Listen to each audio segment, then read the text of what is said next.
پیشاب کا بار بار آنا، قضائے حاجت کے لیے بار بار جانا، اور خاص طور پر یہ ایشو رات کے وقت زیادہ تر ہونا۔ عزیز دوستو، پیشاب کا بار بار آنا یا پیشاب کرتے ہوئے بار بار جلن کا احساس ہونا، یہ پرانی نظر بد یا پلائے گئے جادو کی علامت ہے۔ لیکن زیادہ تر 70 to 80% لوگوں میں نظر بد کی ہی علامت ہوتی ہے۔ پیشاب کے ساتھ ساتھ آپ کو الٹی جیسا بھی محسوس ہوتا ہے، لیکن الٹی نہیں آتی۔ بعض دفعہ سینے میں عجیب سی گھٹن اور جلن کا بھی احساس ہوتا ہے، یوں لگتا ہے جیسے گیس یا ایسیڈیٹی ہوئی ہے، لیکن آپ کا میڈیسن سے یا 2-4 دن گزرنے کے بعد بھی آپ کو سکون نہیں ملتا۔ اور زیادہ تر یہ عمل رات کے پچھلے پہر ہوتا ہے۔ سانس کی گھٹن محسوس ہوتی ہے، جسم پہ نیل کے نشان نظر آتے ہیں۔ تو عزیز دوستو، یہ پرانی نظر بد خطرناک قسم کی جان لیوا پرانی نظر بد کی نشانی اور علامت ہے۔ یاد رکھیں، اگر آپ اس کا علاج نہیں کریں گے تو آپ کی جان بھی جا سکتی ہے، کیونکہ نبی پاک صلی اللہ علیہ وآلہ وسلم کا فرمان ہے، اللہ کی قضاء کے بعد سب سے زیادہ اموات میری امت میں نظر بد کی وجہ سے ہوں گی۔ اور نظر بد کسی کامیاب انسان کو ناکام بنا سکتی ہے، کسی پہلوان کو دھول چٹوا سکتی ہے، کسی انسان کو پہاڑ کی چوٹی سے دھکا لگوا سکتی ہے، کسی تیراک کو پانی میں ڈبو سکتی ہے، کسی کامیاب اور خوشحال انسان کو ناکام اور بد نصیب بنا سکتی ہے، کسی بہت امیر، بہت خوبصورت، بہت کامیاب انسان کو ناکام، بیکار، بدصورت بنا سکتی ہے۔ عزیز دوستو، جس طرح دیمک کسی لکڑی کے ساتھ چپک جائے تو جتنی وہ پرانی ہوتی جاتی ہے اتنا اس لکڑی کو کھوکھلا کرتی جاتی ہے، اسی طرح پرانی نظر بد اگر اس کا علاج نہ کیا جائے تو وہ دیمک کی طرح آپ کے جسم میں رہتی ہے اور آپ کے جسم کو اندر سے مکمل طور پر کھوکھلا کر دیتی ہے۔ پرانی نظر بد کا علاج کس طرح سے کیا جائے، یا بار بار اگر آپ کو پیشاب آتا ہے تو اس کا علاج کیسے کیا جائے، تو یہ عمل آپ نے روز کرنا ہے، 21 دن تک، 21 ڈیز تک روز یہ عمل کرنا ہے۔ انشاءاللہ آپ کا مسئلہ مکمل طور پہ ختم ہو جائے گا۔ سب سے پہلے آپ نے پانی کی بوتل لینی ہے، بڑی لے لیں، چھوٹی لے لیں، اتنی لے لیں کہ وہ 21 دن تک چلیں، یا 7 دن تک وہ بوتلیں چل جائیں تو 7 دن کے بعد دوبارہ نئی بوتلوں پہ دم کر کے رکھ لیں، پھر 7 دن تک استعمال کریں۔ اس طرح 3 ہفتے آپ نے وہ بوتلیں چلانی ہے۔ بوتلوں کو اپنے سامنے رکھیں، یا کولر لے لیں، یا بڑی بوتلیں لے لیں، گیلن لے لیں، اس کو اپنے سامنے رکھیں۔ 7 مرتبہ درود ابراہیمی، یعنی کہ وہ درود جو آپ نماز میں پڑھتے ہیں 7 ٹائمز، 7 ٹائمز سورہ فاتحہ، 7 ٹائمز آیت الکرسی، 7 ٹائمز سورہ بقرہ کی آخری 2 آیات 285 اور 286۔ دونوں آیات کو جب آپ ایک ساتھ پڑھیں گے، یعنی کہ جب آپ 285 اور 286 ورسز کو، آیات کو پڑھیں گے تو وہ 1 مرتبہ ہوگا، پھر دونوں آیات کو دوبارہ پڑھیں گے تو وہ 2 مرتبہ ہوگا۔ اس طرح 7 ٹائمز آپ نے پڑھنا ہے۔ 7 ٹائمز وَإِذَا مَرِضْتُ فَهُوَ يَشْفِينِ، 7 مرتبہ اسأل اللہ العظیم رب العرش العظیم ان یشفیک، 7 مرتبہ اعوذ بکلمات اللہ التامہ من کل شیطان وہامہ ومن کل عین لامہ، 7 مرتبہ 7 ٹائمز اللہم انی اعوذ بک من البرص والجنون والجذام ومن سیء الاسقام، اور آخر میں 3 مرتبہ سورہ اخلاص، سورہ فلق اور سورہ ناس، اور آخر میں پھر سے آپ نے 7 ٹائم 7 مرتبہ درود ابراہیمی پڑھ لینا ہے۔ آواز تھوڑی سی اونچی رکھنی ہے تاکہ اس پانی تک یہ آواز جا رہی ہو۔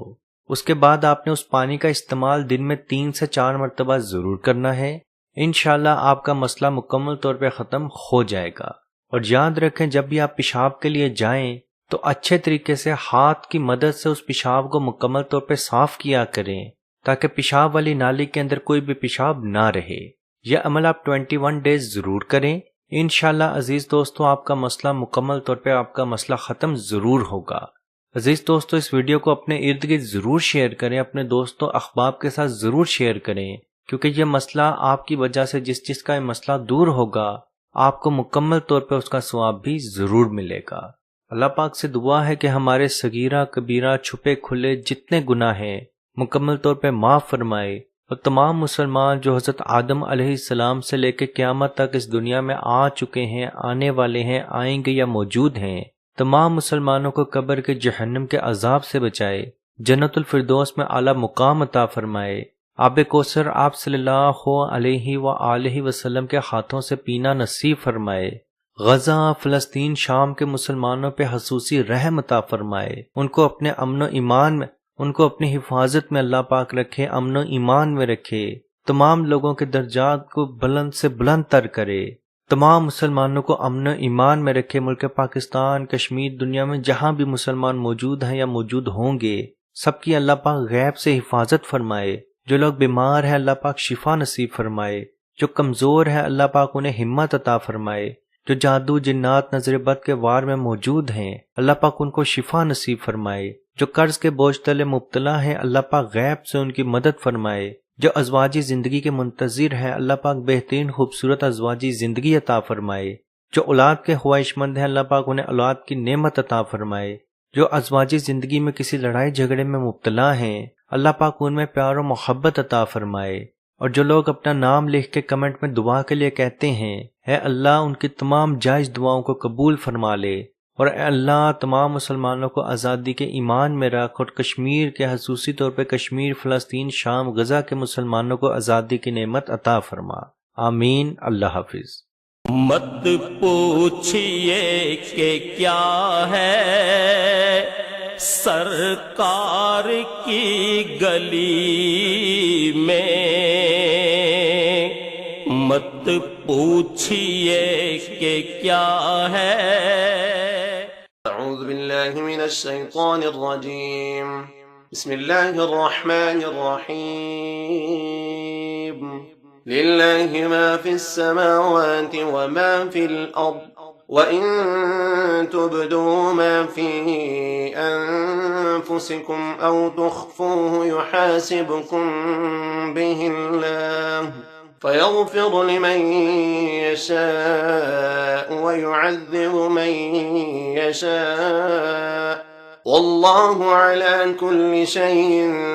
قَدِيرٌ۔ آمن الرسول بما أنزل إليه من ربه والمؤمنون كل آمن بالله وملائكته